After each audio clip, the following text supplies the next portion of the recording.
Hello friends, good afternoon. स्वागत है आप सबका शिवकृपा क्लासेज पर। मैं महेश कुमार वर्मा आप सबका स्वागत करता हूं। दोस्तों, ये वीडियो हमारा एसएससी जीडी 2022-23 का टेस्ट सीरीज नंबर 30 है, जिसमें हम लोग सामान्य ज्ञान यानी जीके व जीएस के महत्वपूर्ण प्रश्नों को सॉल्व करेंगे और देखेंगे कि यहाँ से हमारे कितने क्वेश्चन सही हो रहे हैं। दोस्तों, ये सारे टेस्ट सीरीज हमारे आपके एसएससी जीडी एग्जाम के संभावित प्रश्नों पर बनाए जा रहे हैं। तो दोस्तों, आप लोग इन्हें कॉन्सेंट्रेट होकर सॉल्व करें। क्वेश्चंस कम सही होने पर पुनः टेस्ट सीरीज का रिवीजन करें, ताकि होने वाली एसएससी जीडी 2022-23 की परीक्षा के लिए आप लोग पूर्ण रूप से प्रिपेयर रहें। एक बात और दोस्तों, आप लोग जानते हैं कि आप लोगों का एग्जाम ऑनलाइन कराया जाएगा। वह दोस्तों निगेटिव मार्किंग भी अच्छी खासी रखी गई है। 1/2 यानी 0.50 की माइनस मार्किंग है। तो दोस्तों, आप लोग अपने क्वेश्चंस का रिवीजन जरूर करें, ताकि आपसे एग्जाम हॉल में क्वेश्चंस गलत होने की संभावना बिल्कुल ना के बराबर हो। तो चलिए दोस्तों, ज्यादा समय न लेते हुए हम लोग टेस्ट सीरीज नंबर 30 को सॉल्व करना शुरू करते हैं। दोस्तों, हमारा पहला क्वेश्चन है जो कि हम लोगों को सुमेलित करने हैं। एक तरफ झील दिया गया है, दूसरी तरफ उनसे संबंधित प्रदेशों के नाम दिए गए हैं। हमें बताना है कौन सा झील किस राज्य में स्थित है। ए नंबर है चिल्का झील, जिसके सामने कर्नाटक दिया गया है। बी नंबर है सांभर झील, जिसके सामने जम्मू कश्मीर दिया गया है। सी नंबर है बूला झील, जिसके सामने राजस्थान। और डी नंबर है कोलाटार झील, जिसके सामने ओडिशा दिया गया है। नीचे हमारे विकल्प हैं। दोस्तों, मैं बार बार बोलता हूँ कि ऐसे क्वेश्चंस पर आप लोग ABCD जो भी आता हो क्वेश्चन, ये बहुत ईजी होते हैं। देखने में थोड़े से बड़े दिखाई देते हैं कि बहुत ईजी तरह से एलिमिनेशन पद्धति को अपनाकर हम लोग कम से कम समय में ऐसे क्वेश्चन सॉल्व कर सकते हैं। तो चलिए दोस्तों, क्वेश्चन नंबर 1 को सॉल्व करना शुरू करते हैं। तो चिल्का झील किस राज्य में स्थित है दोस्तों? ओडिशा में। यानी ये का हमारा क्या होगा? 4। ये का 4 होगा। जैसे ही एक विकल्प मिले तुरंत आप लोग दोस्तों अपने आंसर चेक करें कि कौन से विकल्प में हमारे आंसर बन रहे हैं। ए का 4 किस में दिख रहा है? तो ये में भी नहीं दिख रहा है, बी में भी नहीं दिख रहा है, सी में नहीं दिख रहा है, डी हमारा आंसर मिल चुका दोस्तों। केवल एक कोड मिलाने से ये ही मिल गया, हमारा आंसर आ गया है कि हमारा क्वेश्चन नंबर 1 का आंसर डी होगा। अब चलिए चारों विकल्प हम लोग चेक कर लेते हैं। चिल्का झील ओडिशा हो गया। बी है सांभर झील। सांभर झील का लोकेशन क्या है दोस्तों? राजस्थान। यानी बी का हमारा 3 बनेगा। सी है बुलर झील। बुलर झील का हमारा लोकेशन है जम्मू कश्मीर। और डी नंबर है कोलाघाट झील, जिसका दोस्तों लोकेशन है कर्नाटक। अब इस तरह से बन गया दोस्तों 4-3-2-1। 4-3-2-1 हमारा आंसर है दोस्तों विकल्प नंबर डी। एक बार रिवीजन करेंगे। चिल्का झील ओडिशा, सांभर झील राजस्थान, बुलर झील जम्मू कश्मीर और कोलाघाट झील कर्नाटक। नेक्स्ट देखेंगे क्वेश्चन नंबर 2 को। न्यू मूर द्वीप कहाँ स्थित है, ये हमें बताना दोस्तों। क्वेश्चन नंबर 2 में न्यू मूर द्वीप कहाँ स्थित है? ए नंबर है अरब सागर में, बी बंगाल की खाड़ी में, सी पाक जल संधि में और डी है हिंद महासागर में। वेरी वेरी इंपॉर्टेंट क्वेश्चन है दोस्तों, करंट रिलेटेड क्वेश्चन है ये। तो न्यू मूर द्वीप कहाँ स्थित है दोस्तों? बंगाल की खाड़ी में। और करंट रिलेटेड इसलिए दोस्तों कि यह विवादित है भारत और बांग्लादेश के बीच। भारत और बांग्लादेश के बीच न्यू मूर द्वीप विवादित है और ये बंगाल की खाड़ी में स्थित है। नेक्स्ट देखेंगे क्वेश्चन नंबर 3 को। निम्नलिखित में से कौन सा युग्म सुमेलित नहीं है? हमें असत्य कथन का चयन करना है। ये चीज जरूर ध्यान दीजिए दोस्तों, लास्ट में दिया जाता है, बिल्कुल भी हाईलाइटेड नहीं होता है। सेम वैसे शब्द लिखे जाते हैं दोस्तों। हम लोग पूरा क्वेश्चन एग्जाम में एग्जाम प्रेशर की वजह से नहीं पढ़ते और अपने आंसर कर देते हैं। लास्ट में पता चलता है कि गलत हो गया हमारा आंसर। तो इसलिए दोस्तों आप लोग एग्जाम में अपने क्वेश्चन को पूरा पढ़ने की कोशिश करें। चलिए दोस्तों, क्वेश्चन नंबर 3 को सॉल्व करना शुरू करते हैं। एक तरफ वादक दिया गया है, दूसरी तरफ उनसे संबंधित वाद्य यंत्र दिया गया है कि कौन से वादक किस वाद्य यंत्र को बजाते थे। हमें असत्य कथन का चयन करना है। ए नंबर है हरिप्रसाद चौरसिया, जिसके सामने बांसुरी दिया गया है। बी नंबर है अमजद अली खान, जिसके सामने सरोद दिया गया है। सी नंबर है निखिल बनर्जी, जिसके सामने सितार दिया गया है। और शिव कुमार शर्मा के सामने वायलिन दिया गया है। वेरी वेरी इंपॉर्टेंट क्वेश्चन है, विकल्प की तरह से भी दिए जाते हैं दोस्तों, कूट में भी क्वेश्चन ये दिए जाते हैं। तो चलिए दोस्तों हम लोग इसे सॉल्व करने की कोशिश करते हैं। ए नंबर है दोस्तों हमारा हरिप्रसाद चौरसिया बांसुरी। बिल्कुल सही दोस्तों, हरिप्रसाद चौरसिया बांसुरी बजाते थे। बी नंबर है अमजद अली खान, सरोद वादक हैं, ये भी बिल्कुल सही है। सी नंबर है निखिल बनर्जी, ये सितार दिया गया दोस्तों, बिल्कुल सही है। सितार वाद्य यंत्र निखिल बनर्जी बजाते थे। और शिव कुमार शर्मा दोस्तों इनके सामने वायलिन दिया गया, जो कि गलत हो जाएगा। शिव कुमार शर्मा दोस्तों संतूर बजाते थे। क्या बजाते थे? संतूर। तो हमारा आंसर होगा दोस्तों विकल्प नंबर डी, क्योंकि दोस्तों यही हमारा असत्य है, बाकी तीनों कथन हमारे सत्य हैं। हरिप्रसाद चौरसिया बांसुरी वादक थे, हमजाद अली खान सरोद वादक थे और निखिल बनर्जी सितार बजाते थे। और शिव कुमार शर्मा दोस्तों संतूर वादक थे, यानी वायलिन दिया गया है। तो हमारा आंसर बनेगा विकल्प नंबर डी। नेक्स्ट देखेंगे क्वेश्चन नंबर 4 को। संसद के संयुक्त अधिवेशन को कौन बुलाता है? थोड़ा इसका रिवीजन करेंगे दोस्तों, क्योंकि यहाँ से कई क्वेश्चन निकलते हैं और पूछे भी जाते हैं हमारे वनडे परीक्षाओं में बार बार। संसद के संयुक्त अधिवेशन को कौन बुलाता है, हमारा क्वेश्चन है दोस्तों, ध्यान से सुनिएगा। संसद के संयुक्त अधिवेशन को बुलाना, संसद के संयुक्त अधिवेशन को संबोधित करना व संसद के निचले सदन यानी निम्न सदन लोकसभा को भंग करना, ये तीनों कार्य राष्ट्रपति के द्वारा किए। हमारा आंसर होगा विकल्प नंबर ये।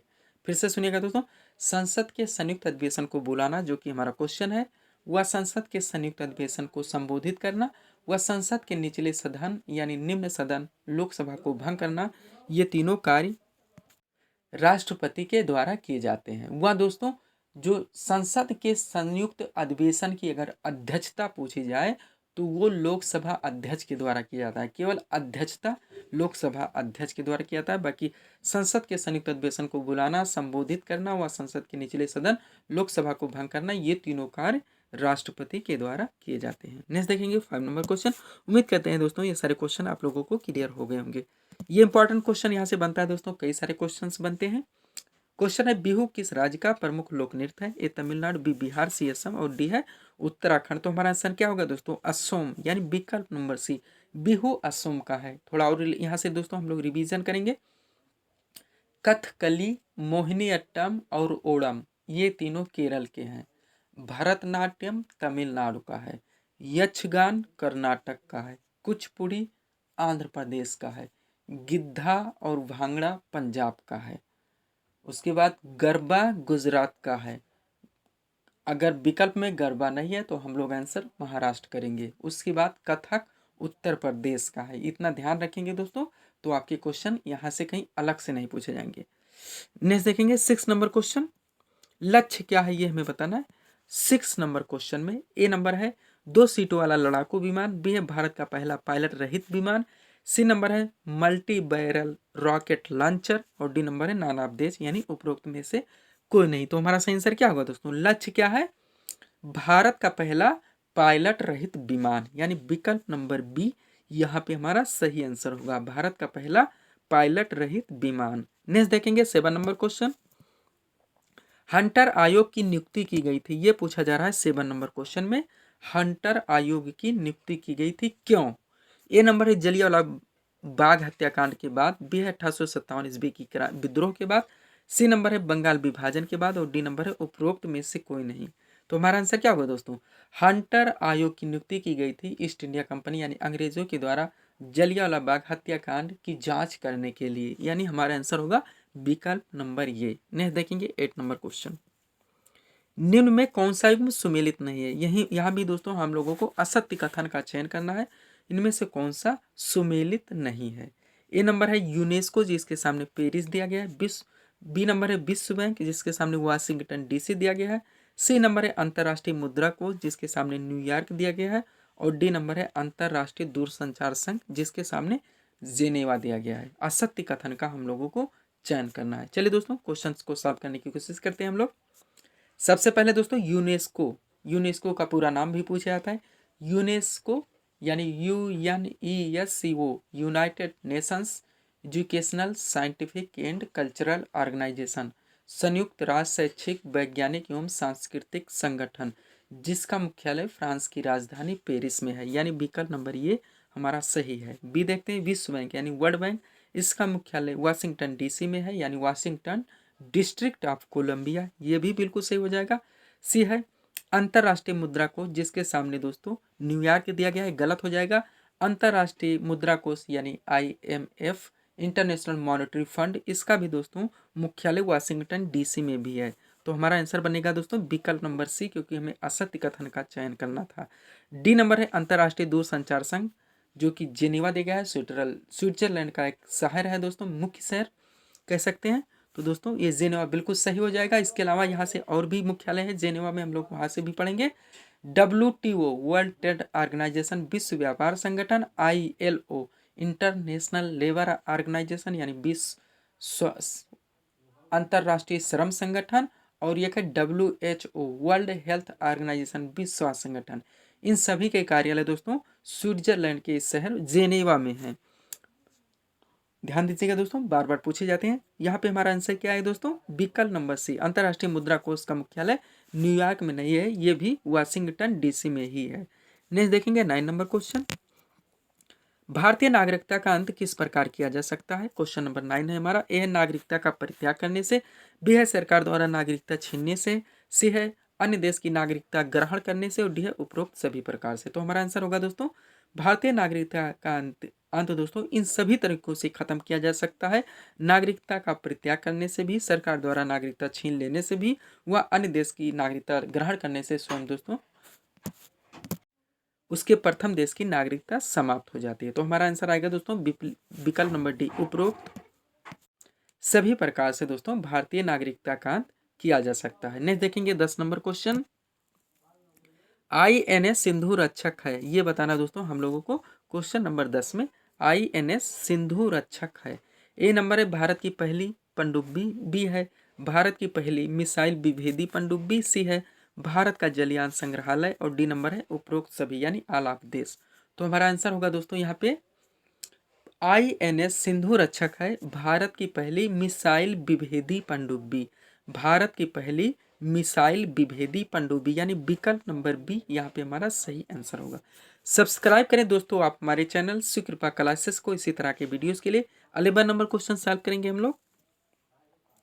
क्वेश्चन है दोस्तों संपत्ति के अधिकार को, इसका रिवीजन करेंगे दोस्तों क्योंकि वेरी वेरी इंपॉर्टेंट क्वेश्चन है, यहाँ से कई क्वेश्चन बनते भी हैं। क्वेश्चन दोस्तों संपत्ति के अधिकार को किस संविधान संशोधन के द्वारा मूल अधिकार से हटा दिया गया। हम लोग चर्चा करेंगे दोस्तों संविधान के भाग 3 में अनुच्छेद 12 से लेकर अनुच्छेद 35 तक फंडामेंटल राइट्स यानी मूल अधिकारों का वर्णन है।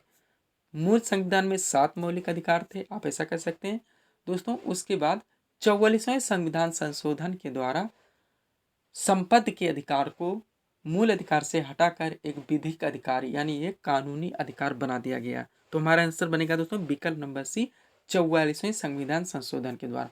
अब दोस्तों मौलिक अधिकारों की संख्या 6 रह गई है। समानता का अधिकार, स्वतंत्रता का अधिकार, शोषण के विरुद्ध अधिकार, धार्मिक स्वतंत्रता का अधिकार, संस्कृति तथा शिक्षा संबंधी अधिकार व संवैधानिक उपचारों का अधिकार। उम्मीद करते हैं दोस्तों ये क्वेश्चन भी आप लोगों को पूरी तरह से क्लियर हो गया होगा। नेक्स्ट देखेंगे 12 नंबर क्वेश्चन, बारदोली सत्याग्रह 1928 से संबंधित नेता बताने हैं। सबसे पहले जान लीजिए दोस्तों बारदोली सत्याग्रह कब हुआ था, 1928 में, बार बार पूछा गया क्वेश्चन है। और दोस्तों इसके संबंधित नेता है या इनका नेतृत्व जो किया था वो है दोस्तों वल्लभ भाई पटेल यानी विकल्प नंबर बी यहाँ पे हमारा सही आंसर होगा। और यहीं से दोस्तों बारदोली की महिलाओं ने उन्हें सरदार की उपाधि दी थी, जो भी बार बार पूछा आता है। नेक्स्ट देखेंगे क्वेश्चन नंबर 13, सिरके का रासायनिक नाम क्या है, ये हमें बताना है 13 नंबर क्वेश्चन में। ए सिट्रिक एसिड, बी है एसिटिक एसिड, सी पायरुविक एसिड, और डी है मैलिक एसिड। तो हमारा सही आंसर क्या होगा दोस्तों, सिरके का रासायनिक नाम है एसिटिक एसिड यानी विकल्प नंबर बी यहाँ पे हमारा सही आंसर होगा। एक सिट्रिक एसिड बार बार पूछा जाता है दोस्तों, ते नींबू संतरे जैसे दोस्तों फलों के रासायनिक नाम है सिट्रिक एसिड व मैलिक एसिड दोस्तों। इसी के कारण दोस्तों जो फलों का खट्टा होना यानी फलों के स्वाद का खट्टा होना इसी अम्ल के कारण है। तो कौन सा अम्ल है, वो मैलिक एसिड है दोस्तों, बार बार पूछा था, वो मैलिक एसिड है। सिट्रिक एसिड दोस्तों आप लोग ध्यान दीजिएगा नींबू का रासायनिक नाम है। और जो हमारा क्वेश्चन था दोस्तों सिरके का रासायनिक नाम, उसका हमारा आंसर आया है एसिटिक एसिड यानी विकल्प नंबर बी। नेक्स्ट देखेंगे दोस्तों 14 नंबर क्वेश्चन, भारत में साइमन कमीशन के बहिष्कार का मुख्य कारण बताना है। 1928 में दोस्तों लाहौर में इसका बहिष्कार किया गया था।